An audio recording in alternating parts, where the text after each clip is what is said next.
আজকে আমরা অ্যানালগ ফাংশনের আরো 3টা ইনস্ট্রাকশন দেখবো আর কি, ঠিক আছে? এগুলা অ্যানালগ এবং ডিজিটালের সাথে সম্পর্কযুক্ত। আচ্ছা, তো আমরা আজকে পিআইডি দেখবো, ঠিক আছে? পিআইডি ইনস্ট্রাকশন দেখবো, জিপিডব্লিউএম ইনস্ট্রাকশন দেখবো, পিডব্লিউএম ইনস্ট্রাকশন দেখবো। পিআইডি কাজ শুরু করার আগে আমরা একটু বেসিক, একেবারে ভেরি বেসিক কিছু কনসেপ্ট নিব পিআইডি সম্বন্ধে। আচ্ছা, আমরা এখানে একটা পিআইডির এক্সপ্লেনেশন বা ডেফিনেশন দেখতে পাচ্ছি, ঠিক আছে? তো পিআইডি একটা কন্ট্রোলার, ঠিক আছে? বিভিন্ন ধরনের ইন্ডাস্ট্রিয়াল অ্যাপ্লিকেশনে ইউজ করা হয়। তো এই কন্ট্রোলার হার্ডওয়্যার কন্ট্রোল হতে পারে, সফটওয়্যার কন্ট্রোল হতে পারে, আবার হার্ডওয়্যার সফটওয়্যার বোথ দুটোটা মিলেও কন্ট্রোল হতে পারে। তবে আমরা এতটুকু জানবো যে এটা একটা স্পেশাল কন্ট্রোলার। এটা আসলে কি করে, এই ধরনের কন্ট্রোলারের কাজটা কি? এটা হলো রেগুলেট, মানে হলো নিয়ন্ত্রণ করে বা নিয়ন্ত্রিত কিছু আউটপুট যদি আমার প্রয়োজন পড়ে, সেক্ষেত্রে আমরা পিআইডি কন্ট্রোলার ব্যবহার করি।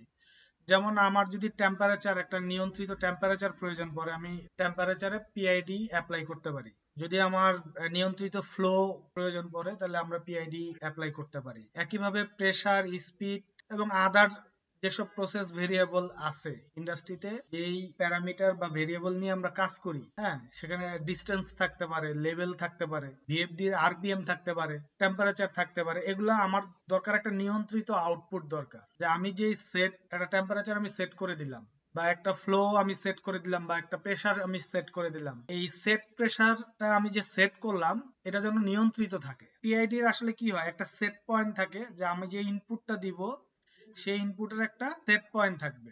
এরপরে আমার এরর মেজার হবে, আমি যে ইনপুটটা দিলাম এই ইনপুটটা কম বেশি হচ্ছে কিনা। যদি বেশি হয় সেটা এরর, আর যদি সেট পয়েন্টের সমান সমান থাকে তাহলে তো এরর নাই গো। তো এই এররটা অ্যাডজাস্ট করার জন্য একই সাথে আমার 3টা টেকনোলজি ব্যবহার করা হয়। একটা প্রফেশনাল, একটা ইন্টিগ্রাল, আর একটা হলো ডেরিভেটিভ। 3টা টেকনোলজি ব্যবহার করা হয়। এই 3টার সমন্বয় করে যে আউটপুটটা আসে, এই আউটপুটটা হলো ফাইনাল কন্ট্রোল এলিমেন্টের মাধ্যমে আমার প্রসেস বা ম্যানিপুলেটেড ভ্যালু আউটপুটে আসে। এই যে ম্যানিপুলেটেড ভ্যালু বা প্রসেস ভ্যালুটা যে আউটপুটে আসলো, ঠিক আছে, এই আশাটাই তো হলো আমার সেট পয়েন্ট। যে সেট পয়েন্ট আমি সেট করছি তার থেকে সে কম আসছে না বেশি আসছে, এটা আবার আমরা ইনপুটে ফিডব্যাকে চেক করব।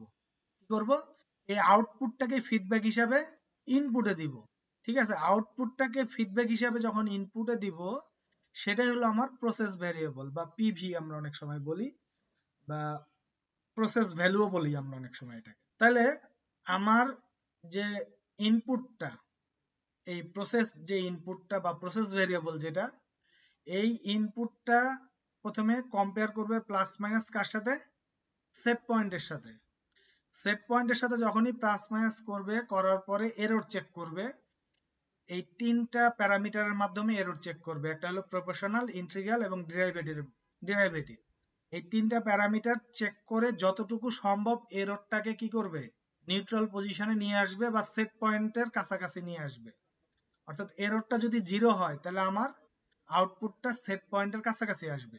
সেটা এই প্রসেস করে সে আউটপুট দিবে, এবং এই প্রসেস আউটপুটটা আবার ফিডব্যাক হিসাবে কোথায় আসবে, ইনপুটে আসবে। যাই হোক, এটাকে আমরা বলি ক্লোজ লুপ কন্ট্রোল।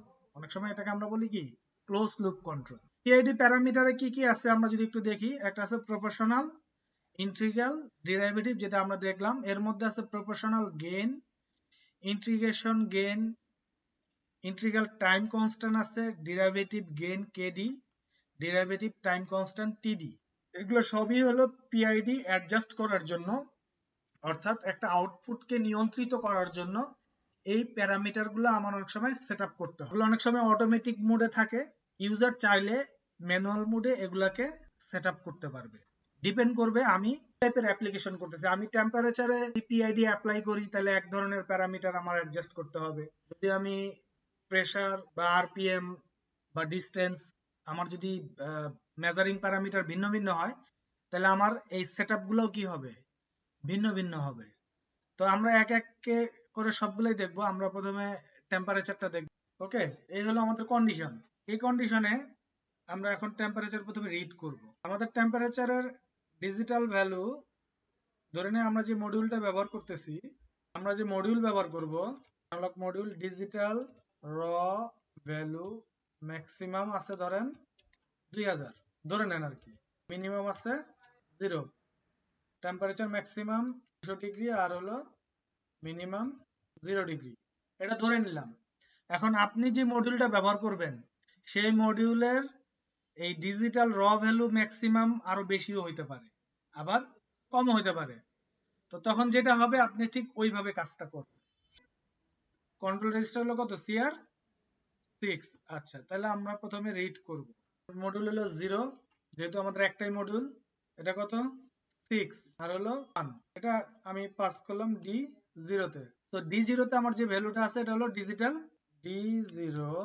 এখন আমি যেটা করব, এবার এটাকে ভাগ করব, PIV ডিপ করব কার সাথে, D0 এর যে ভ্যালুটা আসবে, D0 এর ভ্যালু ভাগ কত, 10, টা আমরা রাখবো হলো D2 তে রাখলাম।